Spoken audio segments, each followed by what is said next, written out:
welcome to Brave New Conversations. So pleased to have you here today. It's wonderful to be here. I've worked with Brave New Films from a distance, and it's great to be in the studio.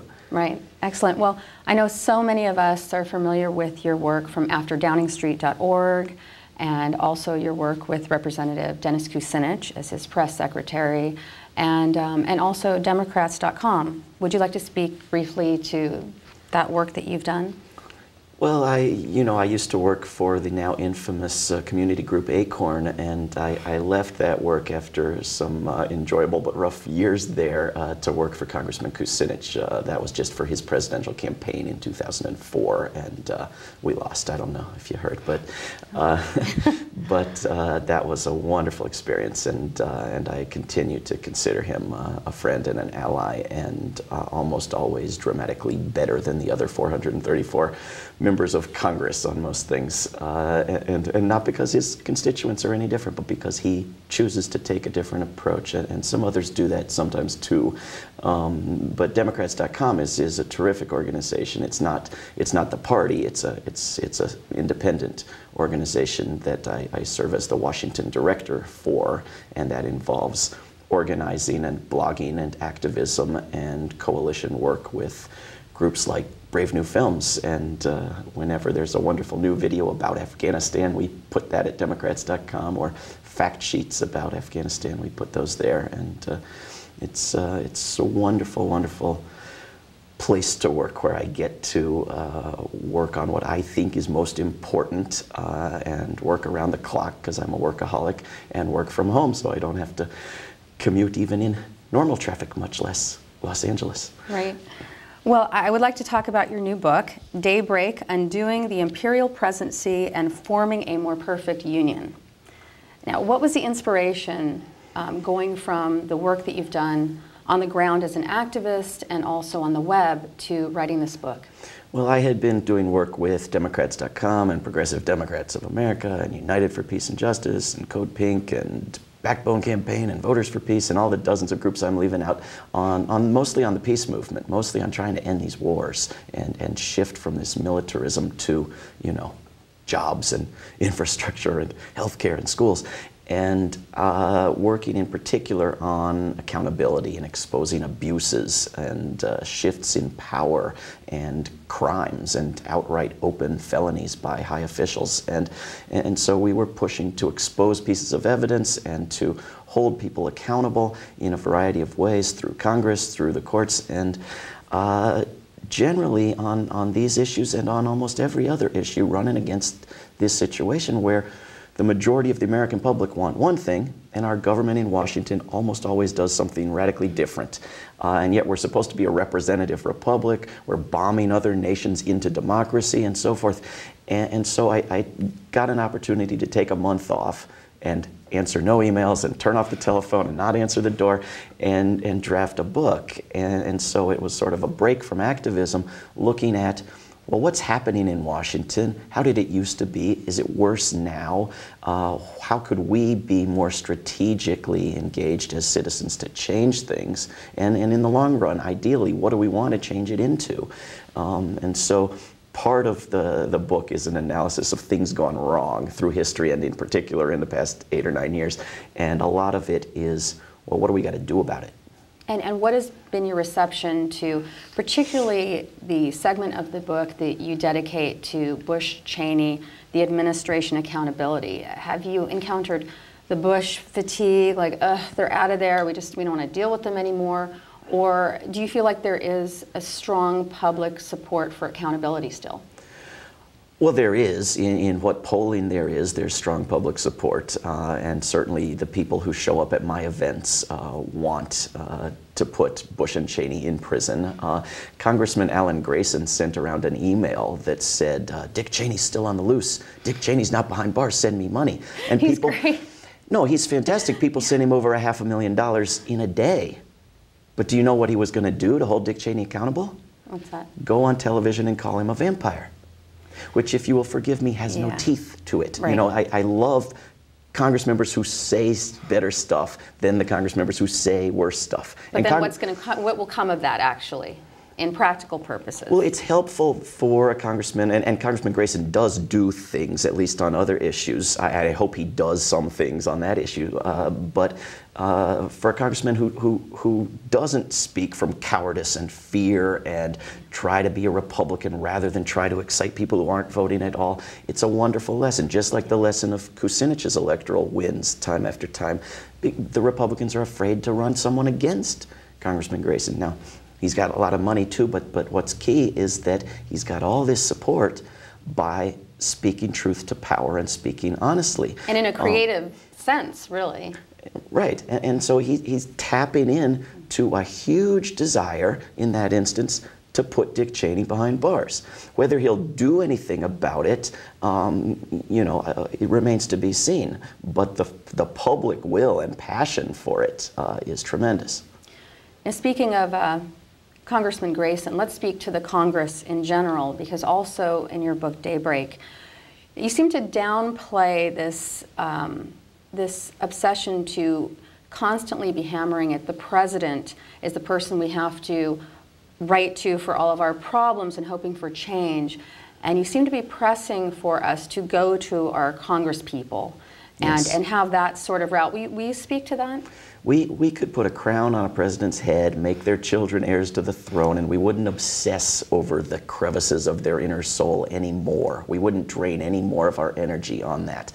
We used to protest at the White House, but we didn't think Bush would listen to us. We didn't go to meetings in the White House. We didn't tell everyone, phone, fax, email the White House and ask the president to end the wars. We went, at least in recent years, primarily and most usefully in my mind, to the House of Representatives and said, stop paying for the wars. Now, the peace movement sends out endless emails. Code Pink's one of the best peace groups I've ever seen, sent out an email just recently that said, what will he decide? And you don't need to explain who he is. Everybody knows. I mean, if it was from a church, maybe it'd be a different he, but otherwise, you know who he is, right? And it's all about the president. Every peace group, I'm not picking on any one, all of them, the ones I work with too. And on top of that, it's ask him not to escalate the war. So that, which you'd think makes sense. First, we don't escalate it, then we scale it back. That's not how things work. You frame a debate, and one side is 40,000 troops. If the other side is keep it as it is, then the middle ground is 20,000 troops.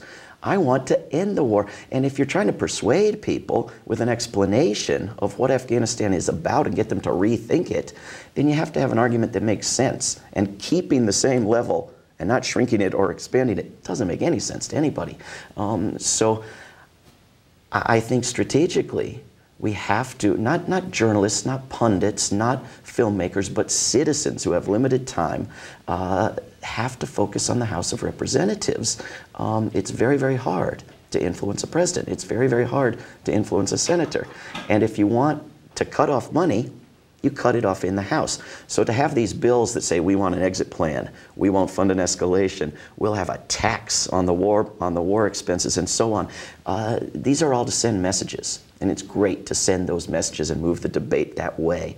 But to imagine passing those through the Senate and past the president's desk, when the House of Representatives can just build a list of members committed to voting no on the money, and then the Senate and the president can do whatever they want, but they can't fight wars because they don't have the money.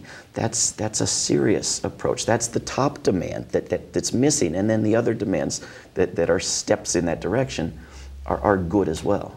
And I'm wondering, too, if we did actually start turning the debate that way and focusing our energies on the House, would that cure some of this obsession with the unitary executive and that was built up, maybe not founded, but built up during the Bush-Cheney years, that the executive is what we have to focus on and they are the deciders? And if we help turn the debate towards Congress, would that help rectify some of that perception? It would put more people in the streets and in the suites and active because, if there were a President McCain now, the peace movement would never have been defunded and shut down. Because there's a President Obama, you have people, individual, well-meaning citizens who don't want to protest their friend, the president, or think it's not strategic to protest a popular president. And of course, they identify wars with the president. We have this pretense among those who oppose wars and those who support wars that wars belong to the president, contrary to the Constitution. And so there are a number of advantages to taking away, ceasing to promote that misperception that wars belong to presidents and making the war belong to Congress. And one is that you get a lot more activism right away. And in the long run, you don't leave this catastrophic position where the power to make war belongs with the president. Now, taking the power to make war away from presidents and the power to make laws away from presidents and all of these powers away from presidents is going to take a lot of work. But one step is to remember that Congress exists, that it's the first branch of our government, that it's Article 1 of the Constitution, that it's the first 60% of the Constitution, that the geniuses who wrote that thing specifically put the power to make war in a different place from where the commander-in-chief was. Now, speaking of the Constitution, you've had some very interesting things to say about potentially amending the Constitution and what should be done in that regard. I would say maybe even some controversial statements about that. Could you speak to that? Very, very interesting comments. And also the free speech, the idea of maybe limiting free speech, which is sort of, we think is antithetical to the whole progressive agenda. But let's talk about that first. How would we limit free speech in order to help the peace movement? Well, I think more than anything else, we need to expand free speech, and we need real freedom of the press. We need to break up this media cartel. We need public media, community media, nonprofit media. We need multiple outlets and should welcome media outlets that have points of view and outgrow this horrible, horrible, damaging misperception that you can have a media outlet without a point of view because it's the corporate point of view. I don't think we need more free speech cages, you know, a block away from a public event and so forth. We need to expand free speech and free press, but there are some ways in which I think it should be limited. I don't think we should have pundits on cable TV joking about assassinating people, encouraging violence, encouraging racial hatred. I think that there are potentially criminal avenues for pursuing some of that behavior. But I also think that much worse than that is promoting massive slaughter of human life on the basis of lies. And so I think that blatant war propaganda, knowingly pushing lies to promote a war, perhaps should be banned. I think it does more damage than shouting fire in a crowded theater. I think it clearly has done outrageous damage. We have at least 1.3 million bodies in Iraq and millions more lives destroyed and traumatized. And you know, the media outlets pushed lies, and they knew they were pushing lies. So there are, you know, there are some kinds of speech that I think we would be better off without. Not just because I disagree with it. There's lots of speech I disagree with, and I don't want it censored, and I don't want it balanced with a fairness doctrine, and I don't want it taken off the air. I want to counter it with more speech and better speech. You know, I don't want to be afraid of Khalid Sheikh Mohammed speaking in his trial and take away the right of future defendants to speak in their trial. If we're the society of free speech, let him say his crazy things and counter it with more and better speech. But when it comes to war lies, that's where I stop and wonder, you know. And in England, they're having a serious investigation of their part in the war lies. We're not even talking about it.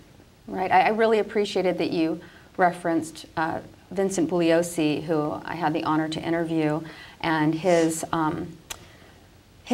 dissatisfaction would be definitely not a strong enough word. Outrage, beyond outrage, that a piece of evidence like the white paper could be ignored and criminal prosecution really not seriously be considered. How is this not a step backwards to pursue criminal prosecution, and why is that so important, do you believe? I think this is the most damaging thing we are doing right now, is creating a class of Americans above the law, the people who make the laws and are not subject to them, and the rest of us who have little to do with making the laws and have to obey them. So we have, in the course of 2007, 2008, dozens of people not comply with subpoenas. You and I do that, we go to jail. We have public confessions in the form of legal memos, blatantly legalizing not just torture, but aggressive war at the whim of any future president. The memo that Jay Bybee's name is at the bottom of, from October 23rd, 2002, legalizes illegal war at the whim of any president. There is no greater crime, and it's confessed to in a memo, and he's not behind bars, he's a judge. He's a judge to whose appeals court some of these other issues are being appealed. And the only reason that he's not behind bars is that he's in the above the law class of citizens. Karl Rove, you know, why is he still walking around? He doesn't have to do anything about the subpoena? He does not. Well, you know, the Congress has given up the power of subpoena.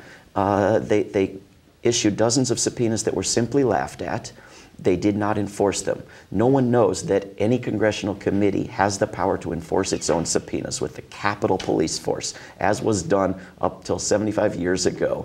There's no dispute that they have this power, but 75 years ago, they made a statutory crime of contempt and had the Justice Department enforce their subpoenas, and that worked up until they're subpoenaing members of the Justice Department, former employees of the Justice Department, members of the same crime family, and then they're told no. So they say, oh, well, we'll take you to court. That's a real branch of government. We don't mean any offense or assume any power, you know, as the Congress, but we'll take you to court. And eventually they get a ruling.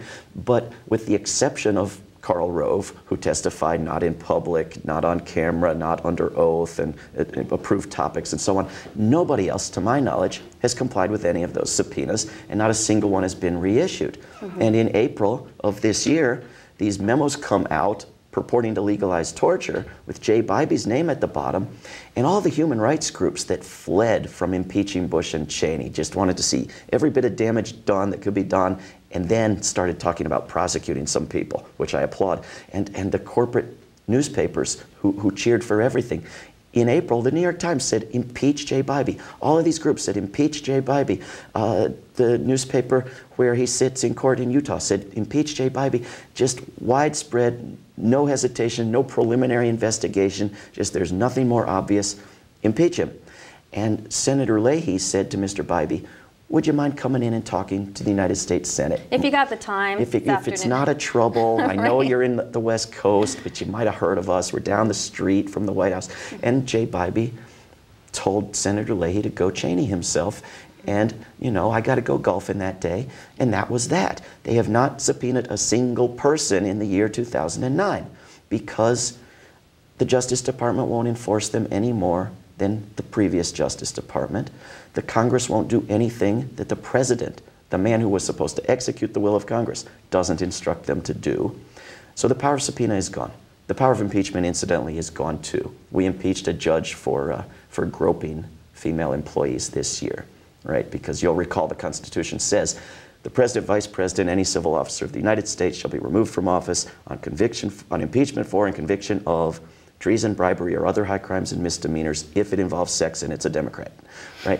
This is, hey, we did that, okay. This is impeachment now. Not right? illegal wars or torture or, you know, right. wiretapping. No, you can legalize torture, you can legalize aggressive war, but if you're a right-winger, and Fox News would disapprove, and if you're a former member of the executive branch of the royal throne, then you're off limits. And so Congress doesn't impeach, Congress doesn't subpoena, Congress doesn't have a voice because the other branches of government don't have to pay any attention to what Congress does. And Congress can pass good laws, nobody has to obey them. So one of my favorite quotes from your book, Daybreak, having to do with belief in our officials, in our government. You wrote, Ronald Reagan made, quote, "I'm from the government and I'm here to help you," sound like a line from a horror movie just before an axe comes through the wall.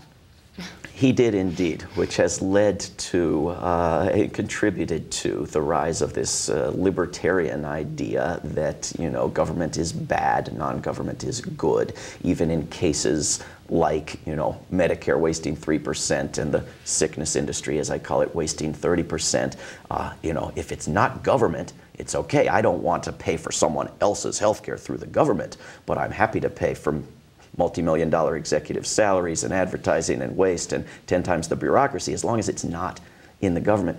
This ideology is pervasive. And here I am talking about what's wrong with our government, and I have a book to explain to people how it's even worse than they think, you know, but unless we take all of the powers that have accumulated in the presidency and put them in the Congress, and unless we clean up the Congress so that it represents us, we don't have a chance. You know, we cannot protect the environment without a government. We cannot protect public safety without a government. We cannot have a decent educational system without a government. And so I work with a lot of libertarians on opposing wars, and we agree to disagree on everything else. And you know, sadly, our government misrepresents majority opinion, which is often very different from libertarian opinion on so many issues, that everybody's fed up with the government. And Congress is no more popular than car salesmen or Fox News pundits. But if we don't take the power and put it back in the Congress and force the Congress to use it to represent us, you know, short of getting some completely different system of running our society, we don't have a chance. You also have an interesting section of the book questioning if we even need to have a president and sort of weighing that out. And what would that do? I mean, we're so hooked into this idea of, you know, these three branches of government and it balancing out, which is a huge question if that's even happening. But what would that look like to you? Well, it wasn't supposed to be balanced, right? The first branch of our government, the Congress, was supposed to have the vast bulk of the power. Right. And the executive was supposed to execute their will and serve as commander-in-chief when they said there would be a war and funded it.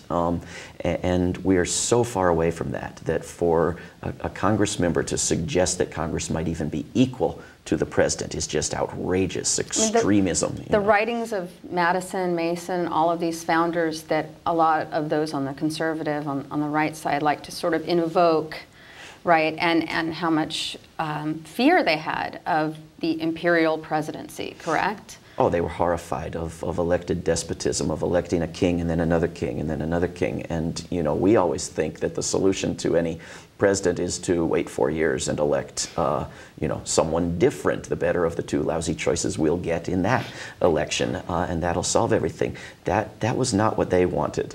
They thought we would use impeachment, in particular of presidents, much more frequently than we do. And there was no more egregious demand for it than the Bush-Cheney presidency. And there was a problem there in that you had to impeach 2 people because we've allowed vice presidents to engage in executive branch activities, if not to run the empire.